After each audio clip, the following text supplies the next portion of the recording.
Okay, so what we have here on paper might just be the perfect car. First of all, it's a Volvo, so it's like the coolest of all of the European manufacturers. It's packing a Japanese-made Yamaha V8 engine, and it's all-wheel drive, and pricing starts from like under $20,000. Like, what's not to love? What's not to love is Volvo has a, let's say, an interesting reputation when it comes to build quality and reliability. So let's dig into this thing and find out what it's like to live with and like what goes wrong with it.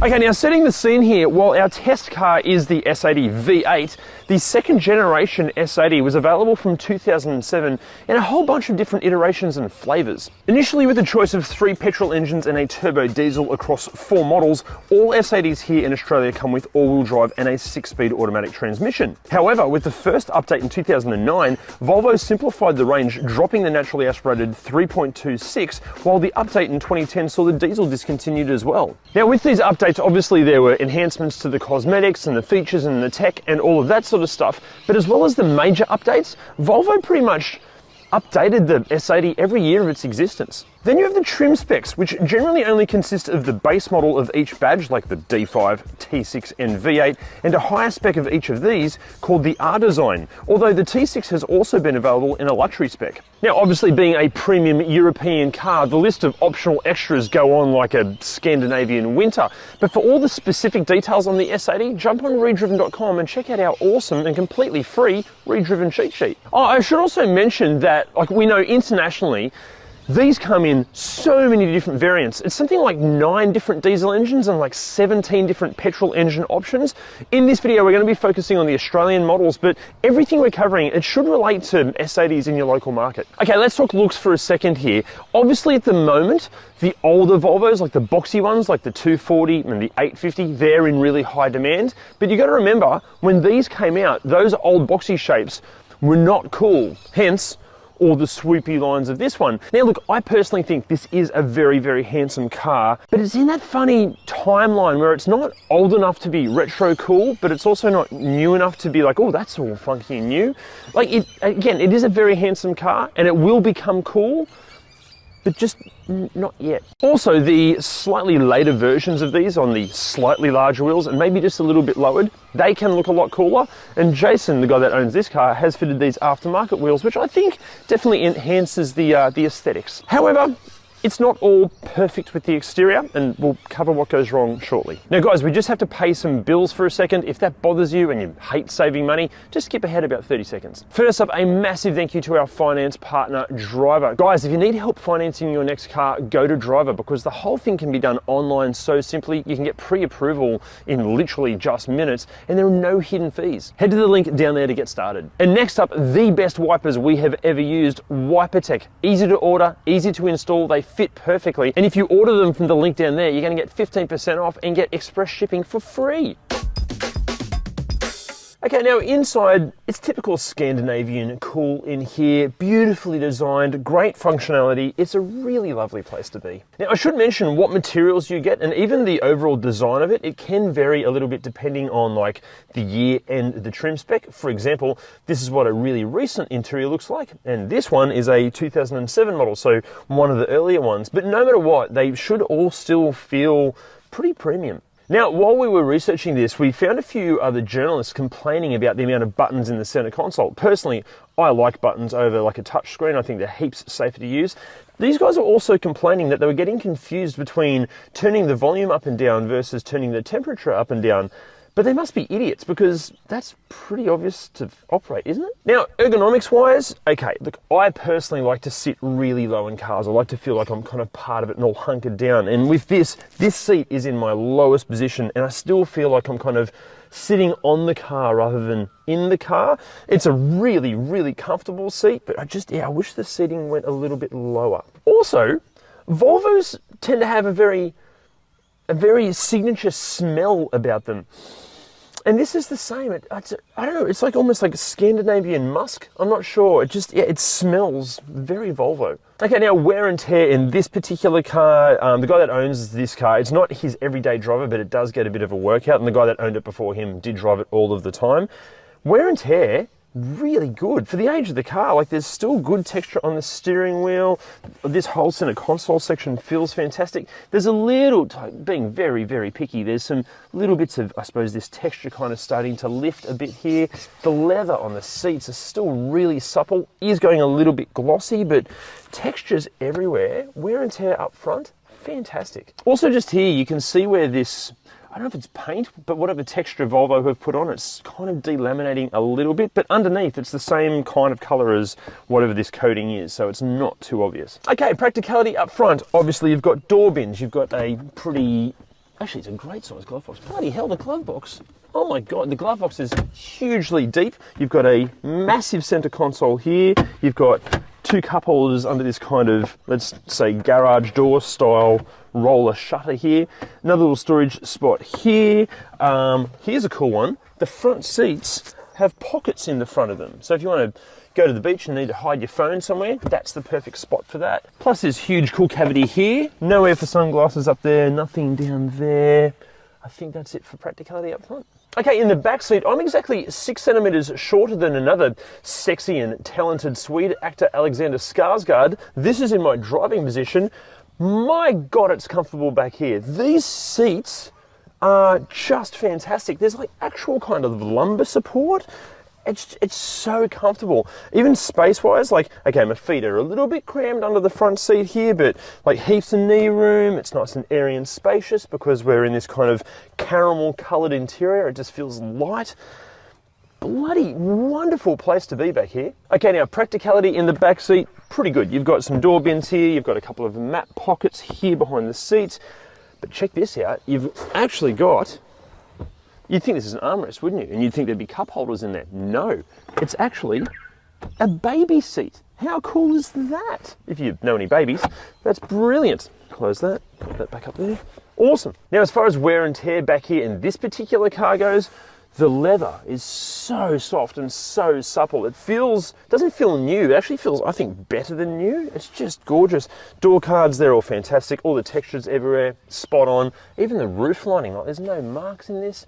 It's like pristine back here. And then in the boot, look, if you're a fan of Harry Potter, this is like the automotive equivalent of like Hermione's beaded handbag. It just never ends. There's so much space back here.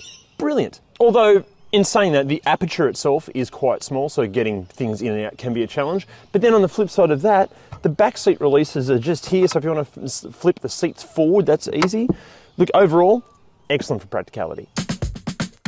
Now, one area that Volvo tends to impress buyers versus some of the other European rivals is just how much stuff you get for the asking price, and nothing different in the S80. For what this thing cost, even when new, you got so much kit. We're talking at the very minimum, an excellent sounding 8-speaker sound system, dual zone climate control, leather everywhere, heated front seats, bi-xenon headlights, parking sensors, rain sensing wipers, and all of this and more. But then go and find like a more recent high spec, like say an R design. My God, you get some stuff. An adaptive digital display, larger multifunction screen, Bluetooth connectivity, 12-speaker premium sound system, lowered and sports-tuned suspension, and so much more. Now look, obviously with the age of the S80, like Apple CarPlay, Android Auto, that stuff is not going to be included. It was never included as standard in these. And even when it comes to fitting it with aftermarket gear, look, it is possible, but we have read that a lot of installers, they don't like doing it. Apparently it's a really complex job. Okay, now safety-wise, guys, it's a Volvo. The brand has built its entire reputation pretty much on safety, so it's loaded with safety gear. But to take you through exactly what safety equipment that you can expect in this generation of S80, being a Swedish car, it seems only appropriate that we get a Viking to do it. Som minimum får du 6 krockkuddar, ABS, elektronisk stabilitetskontroll, traction control, aktiva nackskydd i framsätena, anti-submarine-säten och mer. Men senare modeller kommer att inkludera Lane Departure Warning med Driver Alert Control, Blind Spot Information System och adaptiv farthållare med kollisionsvarning och automatisk broms- och fotgängardetektering samt cyklistdetektering. Again guys, for the full details on the tech, the safety, all that sort of stuff, jump on ReDriven.com, check out the cheat sheet. Okay, so what is a V8 Volvo S80 like to drive? Well, think of it like finding out that King Charles is also the singer in a metal band. Like, it's all very classy and sophisticated in here, but the minute you put your foot down, this happens.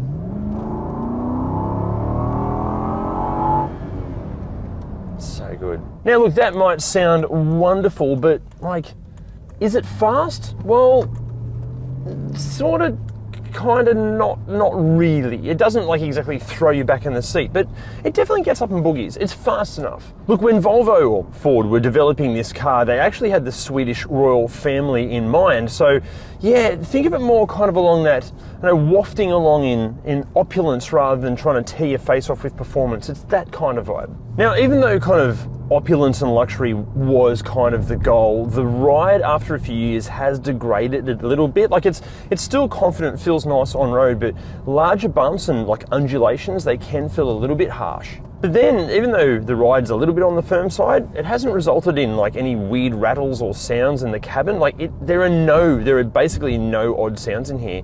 It's super quiet. Even as far as exterior noise or road noise or any of that, like, yeah, hardly anything. Super quiet. Also, and possibly because the V8 is mounted across the engine bay and not like up and down like most V8s, the turning circle is shockingly bad. Think like large container or coal ship bad. Everywhere requires an Austin Powers 8-point turn. Also, look, it is all-wheel drive and it is a V8, but it's not a performance car. So if you start pushing it, it will understeer a little bit. It's not kind of some drift monster V8 rear-wheel drive muscle car thing. Again, don't think of it as like a performance car. It's just like a spirited luxury car. Basically, look, overall, the driving experience, it's a bit like, almost like a smoothie of all of the other premium V8s mixed into one. It actually has kind of characteristics of BMW, Audi, Mercedes, even the General Motors kind of V8s, even like Ford V8s. It's just, yeah, it's a really nice kind of melting pot of all of your favorite V8s in one. Now, pricing wise here in Australia, in terms of the V8 specifically, these things are asking less than $20,000. In fact, Jason, the guy that owns this one, bought this for about $15,000. Now, to put that into perspective, a V8 Holden Commodore of the same age and similar condition with similar sort of kilometres on it, they're asking around about $30,000. Is it worth twice as much as this? Let us know in the comments. Also, servicing and regular maintenance with these, especially the V8s, are absolutely critical. The tolerances in that Yamaha V8 are very, very tight, so yeah, keep the maintenance up. Also, we are talking Volvo, which is European, so expect to pay a premium for parts and possibly labour. Okay, before we get into what goes wrong with these, firstly, a massive thank you to Jason for lending us his S80. You legend, mate. Actually, if anyone out there, you watching it, have a really cool car like this and you live in Sydney or Newcastle or somewhere close and you'd be happy to lend it to us for a ReDriven video, let us know in the comments because we'd possibly love to feature your car. Also, another huge thank you to everybody in the S80 and Volvo communities and the Volvo specialist mechanics we spoke to when researching this video, because without you guys, we couldn't make this video. Okay, so look, what goes wrong with these? It is important to remember that Ford owned Volvo when these were developed, and they also owned Jaguar and Land Rover at the same time, so there can be a few issues. Starting with the exterior, the headlights first up. The headlights can flicker and even sometimes fail. Okay, next up is rust. Underneath the car, the hole underneath is susceptible to rust and corrosion, especially the subframe. Now, because the exhaust runs so close to the subframe under there, the paint can deteriorate and eventually it becomes rust and can even become holes. See? Now, there are more and more reports that anything that has electricity running to it, like the power mirrors and the doors and the door lock actuators, not the doors, the door lock actuators, there are more reports that those things are starting to fail over time. Now, problems inside, look, it's just more reports of random electronic issues, especially like the HVAC blower motor. They can blow out and that can be a really expensive and complex job to fix. But yeah, like buttons and just certain functions not working. But besides that, that's about it for problems and issues with the interior. It's actually pretty good. Oh, in saying that, S80s that are fitted with a sunroof, if they're not cleaned out properly, they can leak, and sometimes the water can actually end up inside the car and fries the electronics. That's not necessarily a specific Volvo or S80 problem. Plenty of cars do that, but it's critical. If it has a sunroof, make sure it's cleaned out properly. That can be complex, but because sometimes they get clogged up in some of the drainage channels and they can be a nightmare to fix. Now, before we get into mechanically what can go wrong with the S80, look, if you're enjoying this video, can you hit that like and subscribe button? And if you're enjoying ReDriven in general and really want to support us, why not become one of our Patreon members? The link's down there somewhere. Okay, now mechanically, what can go wrong with the Volvo S80? Look, I'd love to tell you, but I can't because I'm not a qualified mechanic. But Jim is. Across the S80 model range, in Australia there was about 12 different engine options, and globally we think, well and truly over 20, but not exactly sure how many, but way too many. And why is that? I mean, how can a manufacturer possibly do effective R&D with that many engine options? You'd have to think that if they just focused on 2, 3, 4, 5, even 6, you'd have to wonder possibly how much better could they make the rest of the car. The second generation in Australia thankfully only had 4 of those engine options, so we're just going to stick to those today. The diesel first. The earlier versions had terrible problems with their EGR and EGR coolers. Thankfully the later versions had a revision and they were much more efficient and much more reliable. They do also have plenty of DPF complications, but actually no more really than any other vehicle in that category. Because yeah, let's be honest, they're all a bit shit. Other engine problems you can expect are oil leaks and oil consumption. Another issue is these things tend to make oil, and that's from oil dilution. And what happens there is all the unburnt fuel and particulates from the combustion process make their way down past the rings and into the engine oil that's in the sump. Now what happens over time, that engine oil rises, and if it rises enough, the engine breather system can start sucking it up and then goes back into the manifold, and then the engine starts running on its own engine oil as a source of fuel. You can't turn it off, it runs away, and it just keeps going until it has a catastrophic failure. The diesel does have a timing belt and it's scheduled to be changed every 180,000 Ks or 10 years. But if it's got any oil leaks around the front of the engine, we recommend you do that way more frequently, and let's face it, it's likely to have oil leaks, so yeah, you'll definitely be doing that early. The 6-cylinder petrol next, the NA and the turbo, I'm going to group them together because they do share a lot of the same problems. They do occasionally have problems with the turbos, not terribly common, and servicing does help with that. Another big issue is oil leaks, primarily from the vacuum pump and the cam covers. Now on that oil consumption issue, in some cases they burn so much oil they just chronically foul up the spark plugs.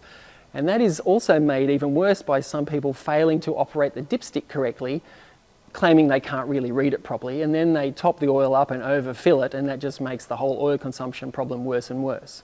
PCV diaphragm failures are fairly common. That's just part of the engine breather system. You'll know if you have a problem there because the engine runs terribly. It'll likely log a lean air fuel ratio fault code, and you'll probably hear it too. It's like a horrible sucking, squeaking sound from the top of the engine. Thankfully on these ones it's much easier and cheaper to fix than the earlier generation 5-cylinder diesel Volvos. They also have a very complicated and very unconventional setup for their drive belt, their fan belt or their serpentine belt. Now it is actually at the back of the engine, and all the accessories that get driven are all at the transmission end, all mounted around the back of the engine. It's not particularly unreliable, but you can guarantee that should anything go wrong in that area, it is absolutely more complicated and more expensive to fix, especially when something minor goes wrong like an alternator overrun pulley or the coupling drive itself. It's all going to be expensive to fix. Next is the V8, which is actually developed by Yamaha, which is arguably the best sounding engine ever put into a Volvo. Overall, it's a pretty reliable engine, except it does have one terrible flaw. The problem they have is with the engine's balance shaft, which is driven by the engine's timing chain. Now, it is located in the bottom of the V, underneath the inlet manifold, and it's technically not inside the engine. And what can happen is when you wash down the engine, water just goes into the valley of the V, because it's not sealed, and the bearing that supports the back end of the balance shaft is exposed to the water, and subsequently the bearing fails. And when that bearing fails, then the balance shaft fails, and then the timing chain skips, and then the whole engine comes to a catastrophic stop. Very messy. The later models, they didn't really change the bearing setup, but what they did, they provided a drain so that any water or coolant that leaks into there can drain out. Now, should that bearing fail, you have to take the heads off to repair it, and unfortunately the engine bay is so tight you can't physically get the heads off in situ, so you've got to take the engine out. And should it fail, well, I've seen estimates well and truly over $15,000 to get it repaired, so yeah, very messy. All of the engine options in these things have very complicated cooling systems with a lot of plastic parts that by now are all starting to fatigue and leak, so keep an eye on that too. The driveline in these is actually pretty good. They use an ASN 6-speed transmission, which in one form or another is used by manufacturers in Japan, in Europe, and the US, a hugely popular transmission, typically fairly reliable as long as it gets serviced. Servicing is every 60,000 Ks, by the way, on those. The all-wheel drive gubbins is handled by a Haldex system, or a Haldex coupling, which is actually the same one used by Volkswagen and Audi and Land Rover. Again, fairly trouble-free, as long as it does get serviced occasionally. There are also some reports of steering column or steering lock failure. Again, not very common, but definitely something to look out for. Another problem with the body, which Adam forgot to mention, is the windscreens do leak. To repair them, you have to take the windscreen out to be resealed. When the leak is bad enough, it leaks in and affects all the vehicle's electronics and makes the car wet and stinky, so definitely something to look out for. Okay, so should you buy one? Let's talk the V8 versions first. If you can find one that is absolutely perfect, just like this one, that has a totally faultless history, just like this one, and you're willing to give it the care and attention like Jason does with this one, absolutely, yes, you should buy one, because these are so unique and can be a brilliant car. What about the non-V8 models? That's a different story. There's no denying that the S80, it can be a wonderful thing, and many have been fastidiously maintained, hopefully resulting in examples on the used market being very, very good. But the problem is, the list of potential mechanical issues seems to be getting longer as the car ages, as does the costs involved in repairing them. Plus, there are plenty of other cars out there that offer the same skill set as the S80, but they avoid many of the pitfalls. And coincidentally, just like the engine in this car, they're all from Japan. Look, basically what I'm trying to say is that while a Mazda 6 or a Lexus IS or even a Subaru Liberty/Legacy might miss out on the Euro cool factor of the Volvo, they match it in every other way and generally offer far better reliability, superior build quality and cheaper repair costs. Which then obviously begs the question, would you buy one of these or would you buy one of the alternatives, even though there's nothing really kind of exactly like this? Let us know in the comments. See you next time. Okay, before we get... and enhancements to the features and tech and all that sort of stuff. But it was well, now while we were, oh my God, Morris, to speak, sexy and talented Swede actor Alex, also like just here you can see where it's not which then obviously begs the question, Sean Connery again,